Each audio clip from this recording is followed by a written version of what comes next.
As a career biologist, I have the good fortune of spending a lot of time with wildlife, as most sportsmen do. Occasionally, though certainly not as often as I would like, I get to go hunting, the one modern experience that honestly connects us to our natural past.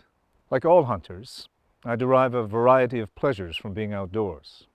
Just being with and observing wildlife is an incredible experience. But hunting brings all of this to a new and higher level. And in the fair chase pursuit of wild game, I have the pleasure of knowing that I am part of the continuance of wildlife management, that my hunting activity helps directly in the conservation of the wildlife that I love.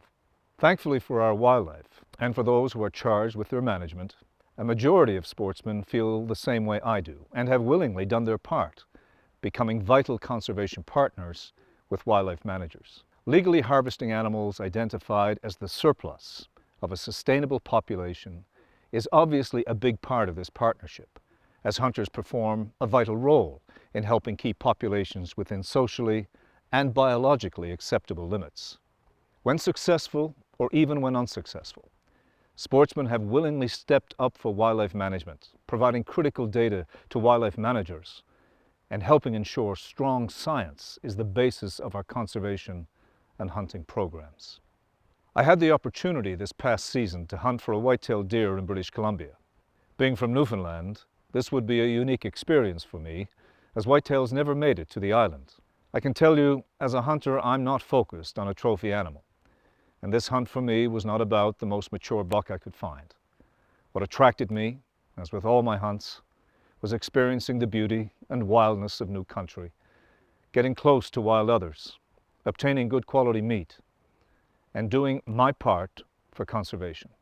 On this hunt, that meant participating in a massive hunter-based wildlife DNA collection process now taking place in British Columbia. Why and how North American sportsmen give back to the animals they pursue is next on Boone and Crockett Country.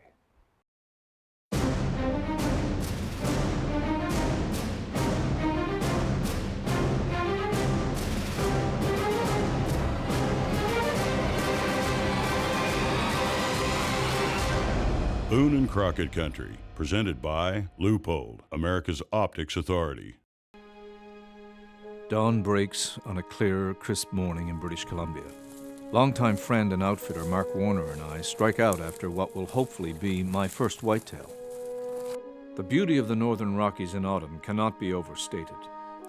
With so much focus on the game we pursue and the anticipation of the chase itself, we can be easily blinded and miss the full measure of the experience of being in such special places. We have a piece of land and it's right on the river. The game like it this time of year, they're trying to get fat for the winter. So we're going to sneak down there. We have a blind and we got a little place we can hide and watch them. All right. So we'll go see what's down there. Sounds fine. Often, even further removed from our awareness, are the processes that have allowed such places and wildlife to still exist. The one thing that I noticed about Shane that's so different, we were walking along the river today, and just a glorious moment. He sees an eagle in the tree and he wants to look at it for a while. He sees the swans on the lake and he just admires them. He really seems to slow down and really smell the roses and really embrace wildlife. My expectations, my hopes, the reason I come is because I want to experience the natural world. So I don't really think about a hunting destination or any individual hunt in terms of how many of a certain kind of animal I will see or whether I'll have a chance to shoot a specific kind of animal. You know, I hunt the experience. The science of wildlife management in North America did not develop overnight. It took years to emerge and mature. We first had to live through the dark days of reckless overuse of our wildlife resources and the extinction of some extraordinary creatures, lost to us now forever. We had to first recognize that wildlife populations were not inexhaustible. We had to understand the relationship between habitat health, wildlife health, and the demands we place on natural resources. These were hard lessons for us, and they took time. In the process, sportsmen needed to step up and do their part, and step up they did. It could be said that hunters reporting where game existed or did not was the first example of sportsmen contributing to wildlife management. But the truth is, sportsmen stepping forward to halt wildlife slaughter and lead in establishing a new ethic towards wildlife were the first real contributions. Indeed, these were the first stirrings of conservation itself. Men emerged: Daniel Boone and Davy Crockett, the buckskinners, hunter heroes who later in life spoke out against the very exploitation they themselves had participated in. Following them were the gentleman hunters, men like Theodore Roosevelt, George Bird Grinnell, and William T. Hornaday. They formed the nucleus of the first hunter conservationist organization in North America, named after Boone and Crockett, the hunter heroes of an earlier era. And there would be more that joined this fraternity. These men set the example which all others would follow and laid the foundation for the North American model of wildlife conservation, which through today protects and manages our wildlife in abundance and health. Critical to the undisputed success of the model is that wildlife science must be based on reliable and current data. Today, due to budget and time constraints and the increasing need for better and more reliable information, acquiring this data is an increasingly difficult task for our biologists and wildlife managers. More so than ever. Therefore, managers and biologists are turning to sportsmen to help gather the information critical to wildlife conservation. Wildlife stewardship is an ethic that embodies the responsible planning and management of resources. Boone and Crockett Country is in partnership with the Wild Sheep Foundation, putting and keeping sheep on the mountain, Buck Knives, knives that fit your life, and the Dallas Safari Club, promoting conservation and ethical hunting worldwide.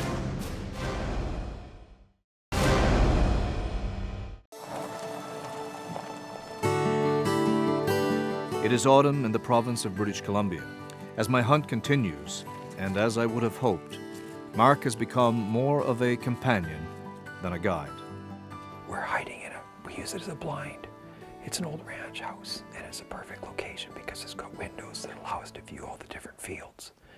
And we hide in here, and it's a great place to sit in here out of the wind, and it keeps our scent in, and they also can't hear us. Some of the earliest forms of sportsmen contributing to wildlife science were their harvest reports, and this practice continues to this day. Wildlife managers must know not only the species of game being taken, but also how many of each age and sex, and where and how the animals were harvested. Since our wildlife management systems are built upon sustainable use, sportsmen harvest only a renewable surplus of game. Knowing what level of harvest is sustainable within a given area is therefore critical to making harvest quota decisions. Game check stations and harvest surveys are tools regularly used by game managers to gather this data. Willingness to stop at check stations, report banded waterfowl, radio-collared animals, or volunteering information in post-season surveys, all these have been a hallmark of the hunter conservationist for decades. There is an enormous wealth of information on wildlife populations in North America that simply would not exist had sportsmen not stepped up and actually engaged in this process very energetically. These are baseline contributions from sportsmen, providing basic but necessary data. Today, as data collection moves into the digital age, sportsmen again have stepped up. Smartphone apps to record game observations are now being used to augment other wildlife population data. What hunters are seeing on the ground, counts of males, females, and young of a species within a game management unit, are now easily keyed into a mobile device anywhere hunters travel, and automatically uploaded when returning to cell phone range. Some sportsmen's groups today have even taken it upon themselves to organize their own data collection programs, information that is freely shared with federal, state, and provincial wildlife management agencies. One such group is the Guide and Outfitters Association of British Columbia, whose members have stepped up in a big way for the game species in this province. We are taking some hair samples with the hair follicle, and so we are in the process of getting the -80 freezers to hold those hair samples. This is GOABC? GOABC. Yeah. At our office, we have a secure storage facility, and we have a cataloger, a barcode sequencer, because at the rate of the samples that are coming in, you need to stay organized. Why did UABC start this in the first instance? We realized that so often that when we talk about wildlife and our members talk about wildlife, we always talk about our passion for our tradition of our families hunting and how much the industry means to us and what it means to the local Absolutely. community. Yeah. But we realize that every spring when we get a text, say on the grizzly bear hunt, they always come with their science and their stats and their claims. And really all we have is to talk about our passion. Right. And so I realized very quickly that at UABC, we have this massive manpower of guides in the field, 2,500 guides in the field, taking up to 5,000 animals a year. That's a big sample. And government, it costs them literally thousands of dollars to obtain these samples when they send their paid biologists to get them. Here we have a chance with harvested animals to actually obtain a very pure form of DNA, Yep. microclonal DNA. And so it was our vision to create a controlled procedure, give training to our guides, and collect these samples and begin to catalog them, and then start to run them Right. and start to build population estimates. Using the genetic information from these. Absolutely, Yeah. absolutely. What we don't want to see is that a hunt is shut down for no reason. And in British Columbia and these different jurisdictions, Yukon, Northwest Territory, we actually have 21 of the North American 29 species. And so the goal is to collect DNA blood samples on all species. A good question now is, what are the practical uses for genetic data on big game species? Genetic data can tell us more than any other information we collect. It's all about our ability to ask specific questions and then apply what we learn to decisions we have to make to manage these resources with the best science available. We can use information supplied by hunters in conjunction with independently gathered survey data to strengthen our understanding of how game populations are doing.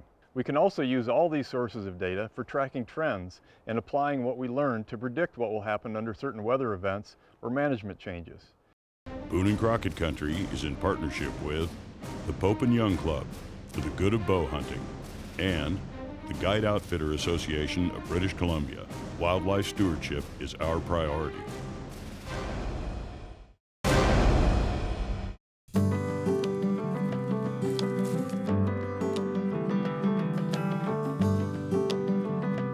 On my whitetail hunt with Mark Warner, the moment of truth is at hand for this hunter conservationist.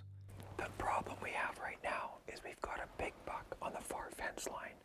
We've got a group of 6 does in the middle, and we have a meat buck on the back side of this. And if we go that way to get the big buck, we're going to blow the little bucks. Shane did not want to go get that big buck.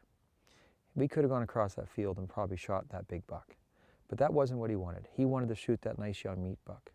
This moment, though a tiny fraction of what is encompassed in every hunt, this moment is the moment of truth, of weight, and of most consequence. Yeah, you hit him. You hit him. That's a beautiful meat buck.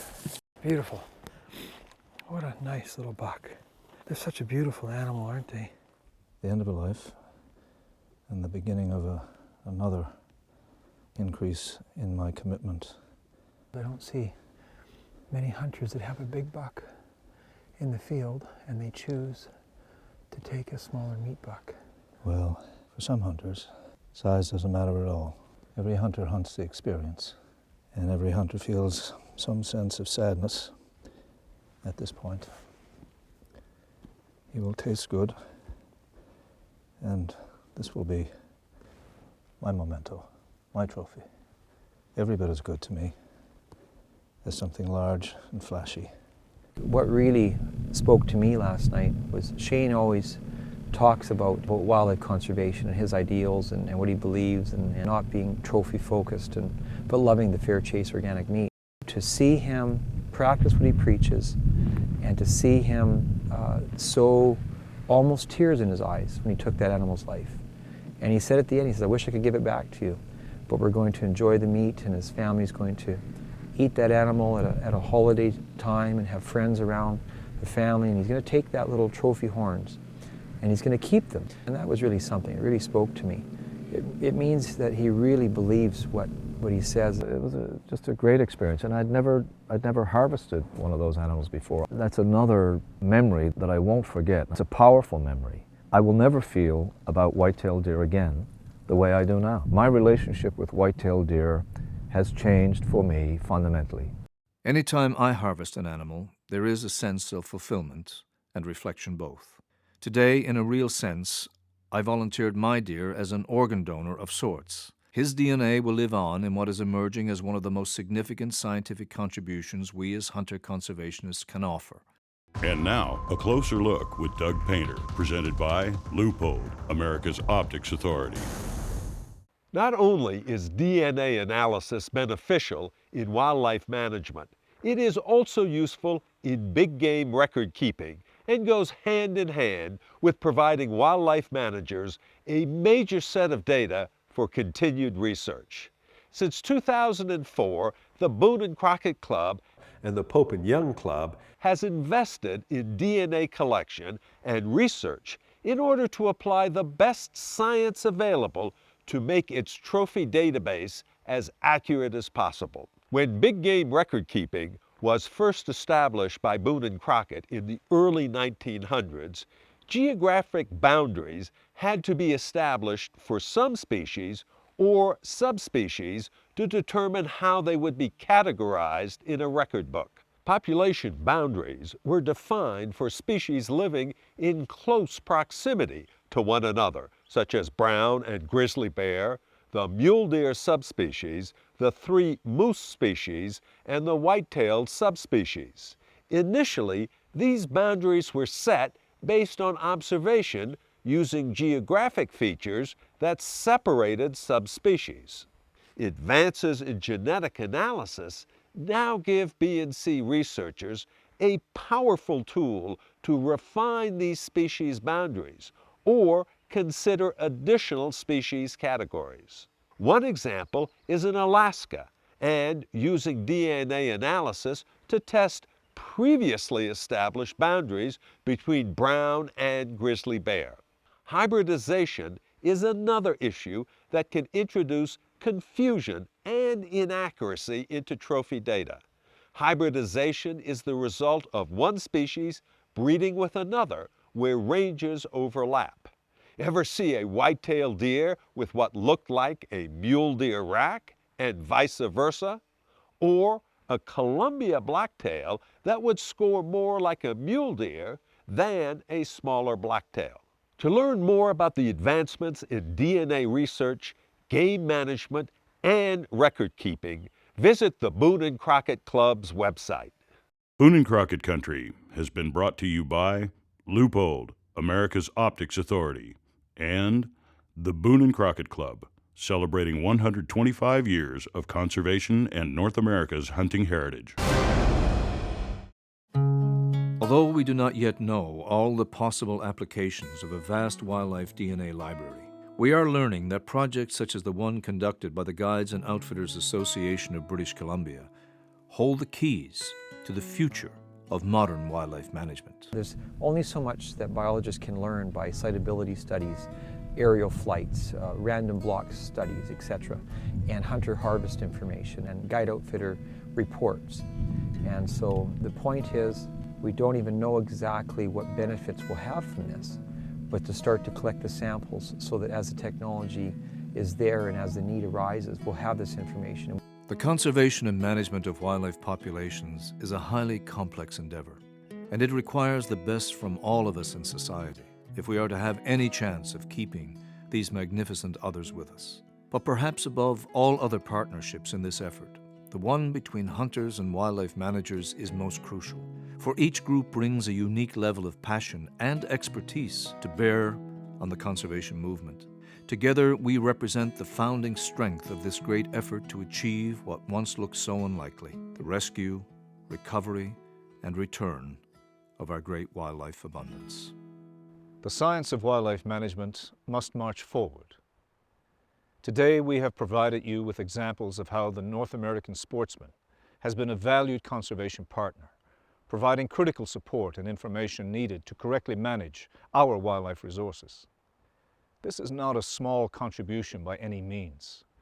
Combined with the monies provided to state and provincial wildlife agencies by hunting, sportsmen have been and remain, without question, the single most important benefactors of wildlife.